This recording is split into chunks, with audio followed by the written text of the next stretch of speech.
Hardcore Thursday, the 7th of April, 2022. What makes it hardcore? The after effects from hanging out too long at the most dangerous bottom feeder pit. Often wonder if a guy couldn't burn that place to the ground and use a self-defense defense. Honest, Your Honor, I did it to save myself and others. Incredible. It was blowing, people. Tall, cool, crisp Budweisers, you name it. Everything on the menu was being consumed. And I had a switch mistake. I love, before I get into old sayings, I love old sayings. A local celebrity apparently had a birthday yesterday. And you know me, no names, people. Nope, your secrets are safe with me. So we'll just call him, what should we call him? We'll just call him the Clutch. And I'm telling you something, dude, you are so lucky you weren't there yesterday, because I guarantee you, the way things were flowing across that bar, you'd be feeling a lot worse than I feel today, and I feel kind of on the rough side. Okay, now the old saying goes something to the effect that, make every day a learning experience. Learn something new every day. And by God, it holds true. First of all, Jesus said nothing concealed will remain concealed. It will be revealed.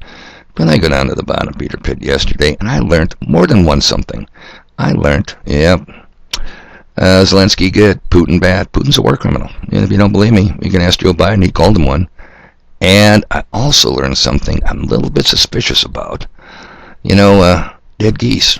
I'm telling you, people, it seems to me, or if I'm reading it wrong, that's fine. I can be corrected.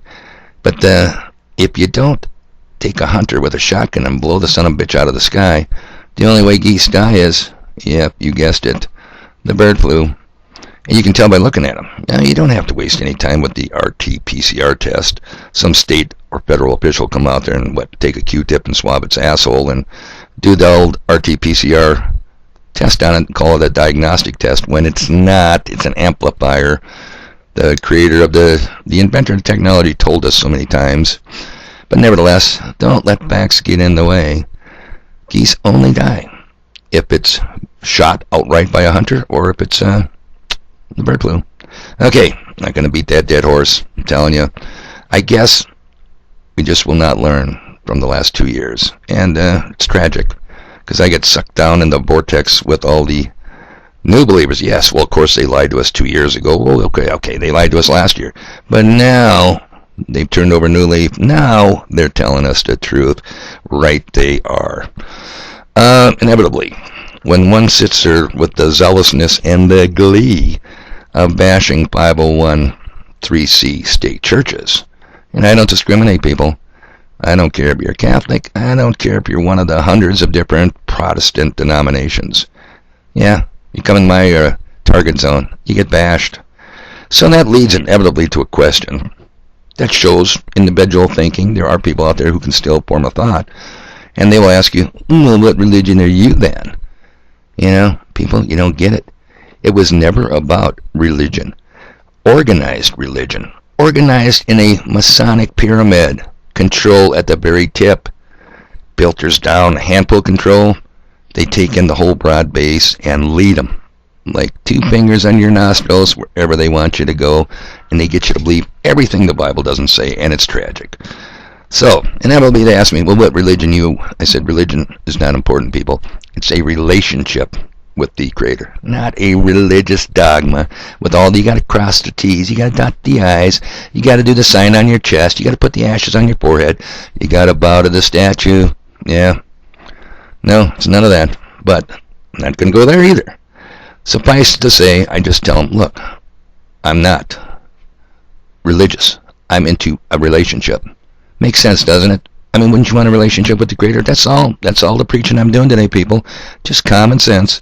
Alright, so here we go. Well, you must be one of them Mormons. No, you got to be one of them Jehovah's Witnesses. Oh, I'm sure you're a Seventh-day Adventist. Once again, people, organized religions. Get off that page. It's going to hurt you in the long run.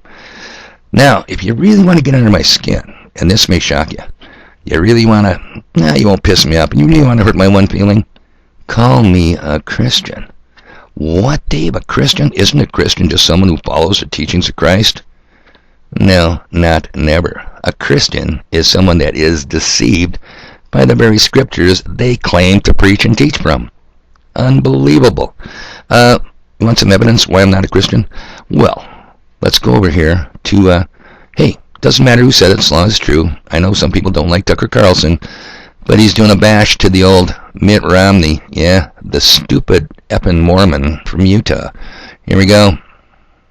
So Tulsi Gabbard has betrayed her country. In uniform, by the way. She's still serving in the U.S. Army. That's according to Mitt the shit. But BLM? BLM, which torched American cities for nearly a year? They're not treasonous. Not according to Mitt Romney. Mitt Romney, of course, did take to the streets there, and if you don't recognize that voice, that's Where's Waldo on MSLSD Morning Joe Show. I'm telling you can't look at this guy without laughing. He looks like Where's Waldo. The first Republican to join thousands of people that were protesting George Floyd's death. The Utah senator marched with a group of evangelical Christians. The Utah senator marched with a group of evangelical Christians. And you want to call me one of them? Really? What a slap in the face. What an insult. Oh, but that's just an isolated example, Dave. Do we have two witnesses on this? Why, yes, we do. Let me bring this baby up. Okay, here we go. A Chicago church. Oh, yeah. 501 3C church. Here we go, people. Other cultures. Throughout the season of Lent, we are continuing our spiritual practice that we are calling fasting from whiteness. Now, of course, I am not someone who can change my skin or change the way that my presence as a white person allows me to walk through this nation with what? The Reverend my ass, John Edgerton, speaks out about fasting from whiteness, and is his church decked out in ritualistic pink and purple. Unbelievable. You want to associate me with that dude? No, there's the nature of your church today, people. Organized religion. It is communism. It is Freemasonry. It is Satan, devil worship. Nothing good about it. Very easy to bash. They give me all the evidence I need. Now, what's even more dangerous is you get a hold of a fat, overweight, multimillionaire bloat sack named John Hagee. Yeah, John Hagee's got an organization called CUFI, Charlie, Uniform, Foxtrot, India, CUFI. Stands for Citizens United for Israel. American citizens. And man, did they donate money. It's because of the most abused scripture I can come across. A very simple one. Genesis 12, verse 3. And what is that all about? It's one very, very quick here, people. And the Creator is talking to Abram, not Abraham, hasn't had his name changed yet. The father of Isaac, the father of Jacob, the Israelite 12 tribes afterwards. So long before Isaac and Jacob. Here it goes, verse 3. And I will bless them that bless thee, and curse him that curses thee, and thee shall all families of the earth, and in thee shall all families of the earth be blessed. You ever heard that one before?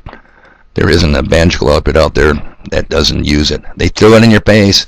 You curse Israel, you're going to piss off the Creator.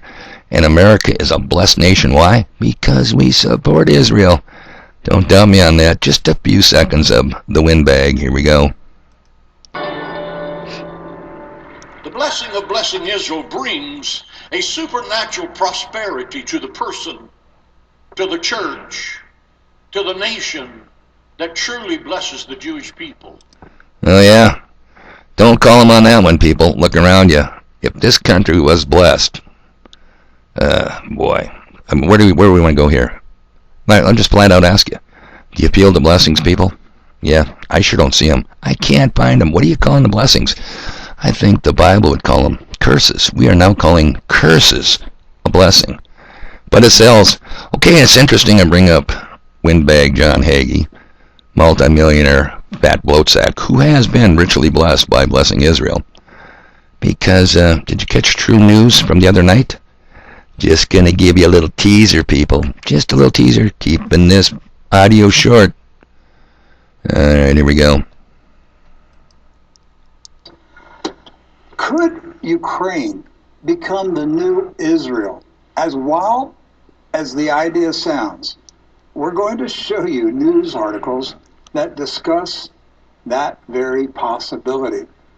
The world has entered the twilight zone, and nothing can be ruled out as impossible. Doc Burkhart and I will show you what we found today, later in today's True News. Hey, I think you should go back and check that one out, people. Very interesting. But now, how could they move the Holy Land from Israel, Jerusalem, to the Ukraine? Yeah, well, whoever called that the Holy Land? John Hagee, of course. Tel Aviv, people, the city in Israel, is the fruit and nut capital of the free world. Read between the lines. Holy smokes, you thought San Francisco was bad. You ain't seen shit until you seen Tel Aviv. Let me boil that down, takeaway for you. Nothing holy in that desolate wasteland. So, are they going to move it to Ukraine? Why not? You know? It's just, it is. Rick Wiles is absolutely right, and I don't agree with him on a lot of things. But it is. It's a new Twilight Zone. I said that the other day. The song by Golden Earring, Twilight Zone, when the bullet hits the bone. These guys are they're plagiarizing me. All right, people. I was just thinking about the RT-PCR test. Do you know they had the safe distancing, 6 feet?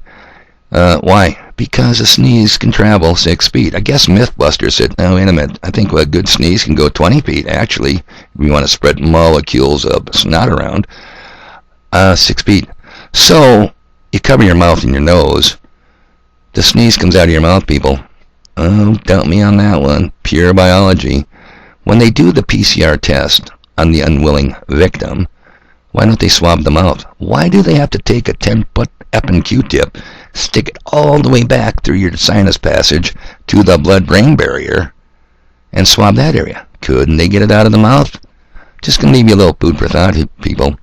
What if there's something on the Q-tip that they're inserting into your nasal passage? Is it possible? Now, did I say it was? There are people who do say it is. I'm just saying, is it possible? And would these guys who spray our skies almost daily, blotting out the sun, would they do something that sinister and evil? Now, who wouldn't trust Bill Gates? Who wouldn't trust Dr. Fauci? A good doctor is a doctor, after all. Is there a doctor in the house?